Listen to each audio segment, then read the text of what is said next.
ಇದು ನಮ್ಮ ಸಂಸಾರದ ವಿಷಯ. ಗೀತಾ ಡಿಪ್ರೆಷನ್ ಅಲ್ಲಿ ಇದ್ದಾಳೆ.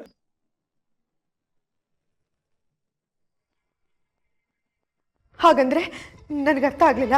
ಅಯ್ಯೋ, ಹಾಗಂದ್ರೆ ಖಿನ್ನತೆ ಕಣೆ, ಮಾನಸಿಕ ಖಿನ್ನತೆ. ಅಲ್ಲ ಹಳಿಮಯ್ಯ, ಎಲ್ಲ ಎತ್ಕೊಂಡು ಗೀತಂಗೆ ಡಿಪ್ರೆಷನ್ ಬರೋದಕ್ಕೆ ಹೇಗೆ ಸಾಧ್ಯ? ಅದೇ ಮಾವಯ್ಯ ನಾನು ಹೇಳ್ತಿರೋದು. ಗೀತಾಗೆಲ್ಲ ಇದೆ. ಇಡೀ ಜಗತ್ತಿನ ಐಶ್ವರ್ಯ ತಂದು ಅವಳು ಕಾಲ್ ಬುಡಕ್ ತಂದು ಸೂರ್ಯಕ್ ನಾನ್ ರೆಡಿ ಇದ್ದೀನಿ. ರಾಣಿ ತರ ನಮ್ಮ ಮನೇಲಿ ಮೆರಿಬೇಕಾದವಳು ಇಡೀ ರಾತ್ರಿ ಕಣ್ಣೀರ್ ಹಾಕೊಂಡು ಕೂತ್ಕೊಂತಾಳೆ ಅಂದ್ರೆ ಯಾವ ರಾತ್ರಿ? ಅದೇ ನೀವು ಅರೇಂಜ್ ಮಾಡಿದ್ದ ಮೊದಲನೇ ರಾತ್ರಿ. ನನ್ನ ಗೀತ ಸಂಸಾರ ಶುರುವಾಗ್ಬೇಕಾಗಿದ್ದ ನಮ್ ಜೀವನದ ಮೊದಲನೇ ರಾತ್ರಿ. ಆದ್ರೆ ಅವತ್ ರಾತ್ರಿ ಇಡೀ ಆಗಿದ್ದೇನು? ಅವಳು ಕಣ್ಣೀರ್ ಸುರಿಸಿದ್ದು, ನಾನ್ ಕಣ್ಣೀರ್ ಹೊಡ್ಸಿದ್ದು ಇದೆ.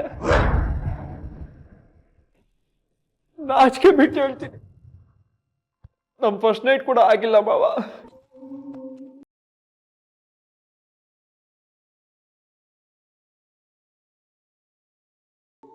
ಇದ್ರ ಬಗ್ಗೆ ನನಗೂ ಒಂದು ಸಣ್ಣ ಅನುಮಾನ ಇತ್ತು. ಅದಕ್ಕೆ ಕಾರಣ ನೀವು. ನಾನಾ?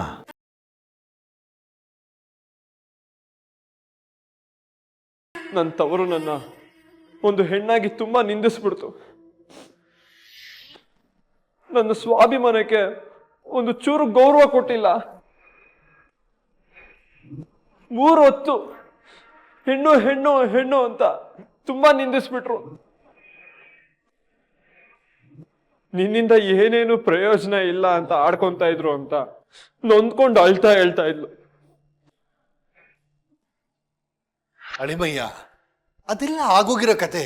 ಈಗ ನಾನು ಸಂಪೂರ್ಣವಾಗಿ ಬದಲಾಗಿದ್ದೀನಿ. ಗೀತಾ ಕೂಡ ಅದನ್ನೇ ಹೇಳ್ತಾ ಇರೋದು. ಆ ನಿಮ್ಮ ಬದಲಾವಣೆ ನೀವ್ ಆಡಿದ ನಾಟಕ ಅಂತ ಹೇಳ್ತಾ ಇದ್ದಾಳೆ. ಮಗಳ ಬಗ್ಗೆ ಕೇರ್ ಇಲ್ಲದ ಮನುಷ್ಯ ಈಗ ಗಂಡನ ಮನೆಯಲ್ಲಿ ಮಗಳೇ ಮಗಳೇ ಅಂತ ಭಯಂಕರವಾದ ಪ್ರೀತಿ ತೋರಿಸ್ತಾ ಇರೋದ್ ನೋಡಿ ಬೇಜಾರಾಗ್ತಿದೆ ಅಂತ ಒಂದೇ ಸಮನೆ ಗೊಳೋ ಅಂತ ಅಳ್ತಿದ್ದಾಳೆ. ಗೀತ ನೊಂದ್ಬಿಟ್ಟಿದ್ದಾಳೆ ಮಾವ. ನನಗೆ ನಿಮ್ಮ ಮೇಲೆ ಎಷ್ಟು ಬೇಜಾರಾಯ್ತು ಗೊತ್ತಾ? ನೋ ನೋ ನೋ ನೋ, ನೀವು ಬೇಸರ ಮಾಡ್ಕೋಬೇಡಿ. ಬುದ್ಧಿ ಇಲ್ಲ ಅವಳಿಗೆ. ನಾನು ಬದಲಾಗಿದ್ದೀನಿ ಅನ್ನೋದನ್ನ ಗಮನಿಸುವಷ್ಟು ಸೂಕ್ಷ್ಮ ಬುದ್ಧಿ ಇಲ್ಲ ಅವಳಿಗೆ. ನಾನೇ ಅಲ್ಲಿಗೆ ಬಂದು ಗೀತಕ್ಕೆ 2 ಬಾರಿಸ್ಬೇಕು ಅನ್ನಿಸ್ತಾ ಇದೆ. ಮಾವ ಪ್ಲೀಸ್, ಗೀತಾ ನನ್ನ ಹೆಂಡತಿ, ನೀವ್ ಹಾಗೆಲ್ಲ ಮಾತಾಡಬಾರ್ದು. ಸಾರಿ ಅಳಿಮಯ್ಯ. ನೋಡಿ, ನಿಮ್ಮ ಸಂಸಾರ ಚೆನ್ನಾಗಿರ್ಬೇಕು, ಅದಕ್ಕೋಸ್ಕರ ನಾನು ಏನ್ ಮಾಡೋದಕ್ಕೂ ರೆಡಿ. ತಪ್ಪು ನನ್ನ ಕಡೆಯಿಂದ ಆಗಿದೆ ಅಂತ ಹೇಳ್ತಾ ಇದ್ದೀರಾ, ಅಂದಮೇಲೆ ನಾನು ಒಪ್ಕೊಳ್ತೀನಿ. ಈಗ ಅದಕ್ಕೆ ಪರಿಹಾರ ನೀವು ಹೇಳಿ. ನೀವೇನು ಹೇಳಿದ್ರು ನಾನು ಮಾಡ್ತೀನಿ. ತುಂಬಾ ಯೋಚನೆ ಮಾಡಿ ಒಂದು ಪ್ಲಾನ್ ಮಾಡಿದೆ ಮಾವ. ಏನದು ಪ್ಲಾನು? ನೀವು ಗೀತಾನ 2 ದಿನ ನಿಮ್ ಮನೆಗೆ ಕರ್ಸ್ಕೊಂಡು ಇಟ್ಕೊಳಕ್ಕಾಗತ್ತಾ?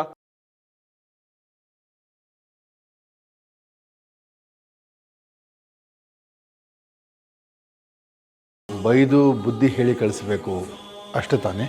ಅಯ್ಯೋ, ಬೈಯೋದಲ್ಲ ಮಾವ ಬೇಕಾಗಿರೋದು.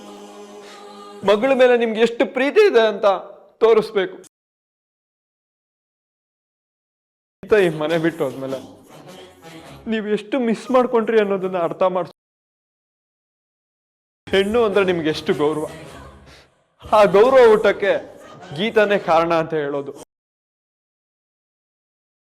ಒಟ್ನಲ್ಲಿ ಗೀತಾಗೆ ನಿಮ್ ಬಗ್ಗೆ ನಿಜವಾದ ಅಭಿಮಾನ ಹುಟ್ಟಿ, ನಿಮ್ದು ನಾಟಕದ ಪ್ರೀತಿ ಅಲ್ಲ ನಿಜವಾದ ಪ್ರೀತಿ ಅಂತ ಅನ್ಸಿ, ನೀವು ಅವಳನ್ನ ಎಷ್ಟು ಇಷ್ಟಪಡ್ತಿದ್ದೀರಾ ಅನ್ನೋದು ಅರ್ಥ ಆಗಿ, ಅವಳು ಮನ್ಸು ತಿಳಿಯಾಗಿ, ಅವಳು ಮೈಂಡ್ ಫ್ರೆಶ್ ಆಗಿ, ನಂತವರು ನನಗೆ ಬೆಲೆ ಕೊಡ್ತಿದೆ ಅನ್ನೋ ಸಂತೋಷದಲ್ಲಿ ನಮ್ಮ ಮನೆಗೆ ಬಂದ್ರೆ ಸರಿ ಹೋಗೋದು ನಮ್ಮ ಸಂಸಾರ ಅಲ್ವಾ ಮಾವಯ್ಯ?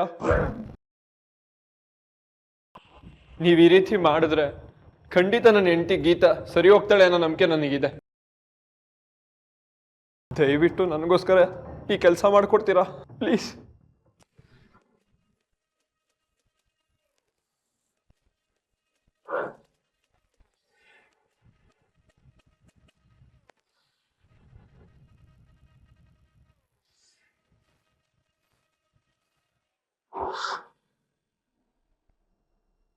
ಕಣ್ಮಣಿ, ನನ್ ಗಂಡ ಮನೆಗ್ ಬಂದ್ನಾ? ಇನ್ನೂ ಬಂದಿಲ್ಲ ಮೇಡಮ್. ಹೌದಾ? ಕಾಲೇಜಿಗೆ ಬಂದು ಕ್ಲಾಸ್ ಚೆಕ್ಕರ್ ಹೊಡೆದಿದ್ದಾನೆ. ಎಲ್ಲೋಗಿರ್ತಾನೆ? ಅವನು ವಯಸ್ಸಿಗೆ ಬಂದಿರೋ ಹುಡುಗ, ಎಲ್ಲಿ ಬೇಕಾದ್ರೂ ಹೋಗ್ತಾನೆ. ಅದ್ರ ಕಟ್ಕೊಂಡು ನಿನಗೆ ಏನೇ ಆಗಬೇಕು? ಓ, ನನಗೆ ಹೇಳ್ತಿದ್ದೀರಾ? ಹೌದು, ನಿನಗೆ ಹೇಳ್ತಿದ್ದೀನಿ. ಏನೀಗ? ನಾನು ಅವನ ಹೆಂಡತಿ. ನಾನ್ ಮಾತಾಡ್ತಿರೋದು ನನ್ನ ಗಂಡನ ವಿಷಯ. ಅದು ನಿನ್ನ ಗಂಡನ ವಿಷಯ ಅಲ್ಲ, ನನ್ನ ಮಗನ ವಿಷಯ.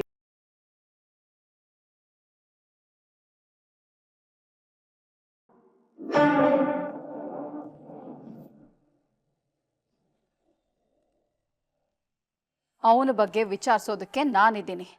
ಅದಕ್ಕೆ ಇನ್ನೊಬ್ಳು ಕೆಲ್ಸದವಳು ಬೇಕಾಗಿಲ್ಲ. ಓಹೋ, ಇನ್ನೊಬ್ಳು ಕೆಲ್ಸದವಳು ಅಂದ್ರೆ ನಾನು. ಪರ್ಫೆಕ್ಟ್. ಇನ್ನೊಬ್ಳು ಅಂದ್ಮೇಲೆ ಮೊದ್ಲು ಒಬ್ರು ಇರ್ಬೇಕಲ್ವಾ? ಅದು ನೀವಾ ಅತ್ತೆ? ಪರ್ಫೆಕ್ಟ್. ಏನ್ ತಂಗಿ ಇವಳು? ನೋಡು, ನಾನು ಬೈ ಮಿಸ್ಟೇಕ್ ಆಗಿ ಹೇಳುವಂಗ್ ಮಾಡ್ತಾಳೆ ಇವಳು. ನಿನ್ನನ್ನು ಕೆಲ್ಸದವಳು ಅಂತಾಳೆ ಇವಳು. ಅದು ನಾನ್ ಅಂದಿದ್ದಲ್ಲ, ಅವರೇ ಅನ್ಕೊಂಡಿದ್ದು ತಾರಣ್ಣ ಅಂಕಲ್. ಇಷ್ಟಕ್ಕೂ ಕ್ಲಾಸ್ ಬಂಕ್ ಮಾಡಿ ನಿಮ್ ಅಣ್ಣ ಹೇಳಿದ ಅಷ್ಟು ಕೆಲ್ಸ ಮಾಡಕ್ ಹೋಗ್ಬೋದಾ ಅತ್ತೆ? ದಮ್ಮು, ಪಬ್ಬು, ಬೆಲಿ ಡ್ಯಾನ್ಸು, ಎಕ್ಸೆಟ್ರಾ ಎಕ್ಸೆಟ್ರಾ. ಅವನ ಹತ್ರ ದುಡ್ಡಿದೆ, ವಯಸ್ಸಿದೆ. ಇಷ್ಟಕ್ಕೂ ವಿಜಿ ಹುಟ್ಟಿರೋದು ಲೈಫ್ ನ ಎಂಜಾಯ್ ಮಾಡೋದಕ್ಕೆ ಕಣೆ. ಮಾಡ್ಲಿ, ಯಾರ್ ಬೇಡ ಅಂದಿದ್ದು?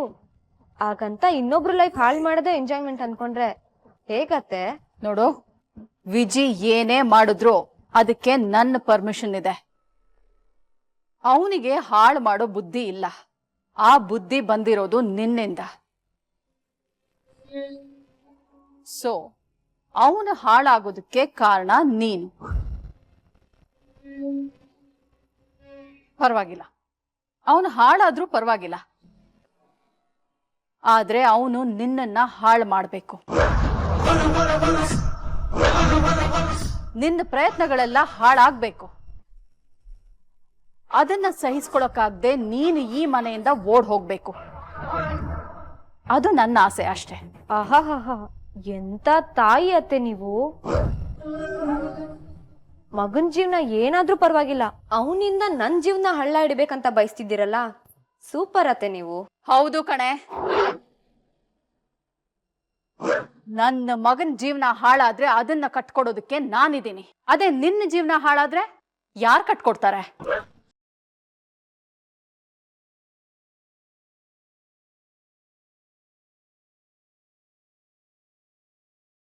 ಈ ಹೋರಾಟದಲ್ಲಿ ವಿಜಿಗೇನಾದ್ರೂ ತೊಂದರೆ ಆದ್ರೆ ಅವನ ನೆರಳಾಗಿ ನಾನಿರ್ತೀನಿ, ಇದ್ದೀನಿ.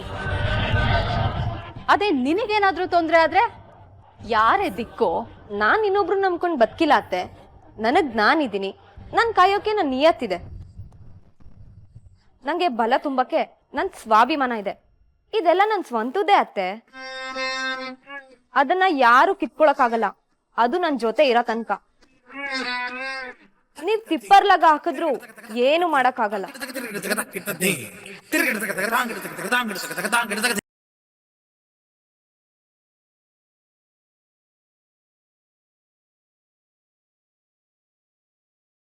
ದುರಂಕಾರಿ. ಏನ್ ತಂಗಿವಾ, ಈ ಸ್ವಾಭಿಮಾನ ಅನ್ನೋದು ಅಷ್ಟೊಂದು ಪವರ್ಫುಲ್?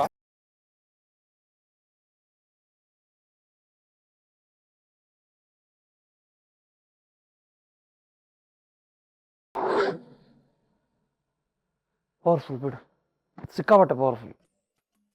ಬಾ ಅಪ್ಪ, ಅವಳ ಮೇಲಿನ ಕೋಪ ನನ್ನ ಮೇಲೆ ತಿರ್ಸಿದ್ಯಾ ಅಲ್ಲ ತಂಗ್ಯವ? ಇರ್ಲಿ, ಬಡವನ್ ಕೋಪ ಅದೇನು ಹೇಳ್ತಾರಲ್ಲ, ದವಡೆಗ್ ಮೂಲ ಅಂತ, ಹಂಗಾಯ್ತು. ಇಷ್ಟಕ್ಕೆಲ್ಲ ಕಾರಣ ನೀನು ವಿಜಯ. ಲೋ ವಿಜಯ, ಈ ಗೀತಾನ ಈ ಮನೇಲಿ ಬಿಟ್ಟು ನೀನ್ ಅದೆಲ್ಲ ಏನ್ ಮಾಡ್ತೀಯ?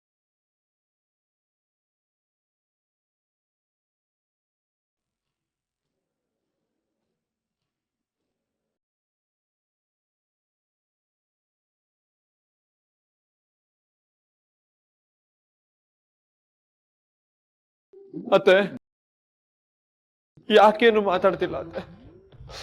ಅಂದ್ರೆ ನೀವುಗಳು ನಮ್ಮ ಮನೆಗೆ ಬಂದು ಗೀತನ ಒಂದೆರಡು ದಿನ ಮಟ್ಟಿಗೆ ನಿಮ್ ಮನೆ ಕರ್ಕೊಂಡ್ ಬರೋದಿಲ್ವಾ?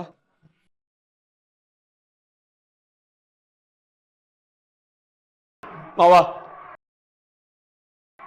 ನನ್ ಗೀತ ಖಿನ್ನತೆ ಕಿತ್ತು ಬಿಸಾಕಿ ನಮ್ಮ ಮನೆ ನೆಮ್ಮದಿ ದೀಪ ಬೆಳಗೋ ಹೆಣ್ಣಾಗಿ ನೀವು ಮಾಡ್ಕೊಡೋದಿಲ್ವಾ ಮಾವಯ್ಯ? ಇಷ್ಟಕ್ಕೂ ನಾನು ನಿಮ್ಮ ಹತ್ರ ಬೇರೇನು ಬೇಡ್ಕೊಂತ ಇಲ್ಲ. ನಿಮ್ ಮಗಳು ನೋವು ತಿಂತಿರೋದು ನಿಮ್ ಕಾರಣದಿಂದ, ದಯಮಾಡಿ ಅದನ್ನ ನಿವಾರಿಸ್ಕೊಡಿ ಅಂತ ಅಷ್ಟೇ ಕೇಳ್ತಾ ಇರೋದು. ಈ ಮೌನ ನಾನು ಯಾಕೆ ಅರ್ಥ ಮಾಡ್ಕೊಬೇಕು ಅಂತಾನೆ ಗೊತ್ತಾಗ್ತಾ ಇಲ್ಲ ಮಾವ. ನಾನು ಗೀತ ನೋವಿನ ಕಣ್ಣೀರು ಒರೆಸ್ತಾ ಸಾಯೋ ತನಕ ಕಾಲ ಕಳಿಬೇಕಾ?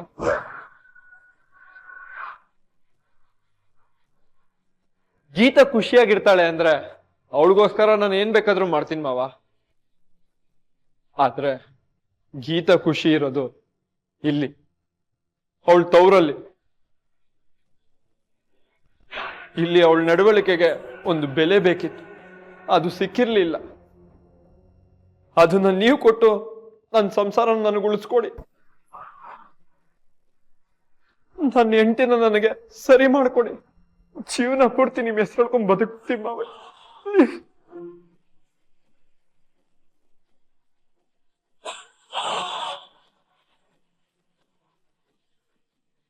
ನಿನಗ್ ನೋವಾದ್ರೆ ನನಗ್ ಕಣ್ಣೀರ್ ಬರುತ್ತೆ ಅನ್ನೋದನ್ನ ಕತೆಗಳಲ್ಲಿ ಕೇಳಿದ್ದೆ, ಸಿನಿಮಾಗಳಲ್ಲಿ ನೋಡಿದ್ದೆ. ಆದ್ರೆ ಇವತ್ತು ಅಂತ ಅನುಭವ ಸ್ವತಃ ನನಗಾಗ್ತಿದೆ ಮಾವಯ್ಯ. ಗೀತಾಗೊಂದು ಸಣ್ಣ ಏಟ್ ಬಿದ್ರು ನನಗ್ ನೋವಾಗುತ್ತೆ. ಅವಳಿಗೆ ಬೇಜಾರಾದ್ರೆ ನನಗ್ ಕಣ್ಣೀರ್ ಬರುತ್ತೆ. ನೋಡಿ ಮಾವ, ಕಣ್ಣೀರ್ ಬರ್ತಿದೆ ನೋಡಿ ಮಾವ. ದಯವಿಟ್ಟು ನಾನು ಗೀತ 100 ಕಾಲ ಖುಷಿಯಿಂದ ಬದುಕೋವಾಗ ಮಾಡ್ಕೊಡ್ತೀರ ಮಾವ.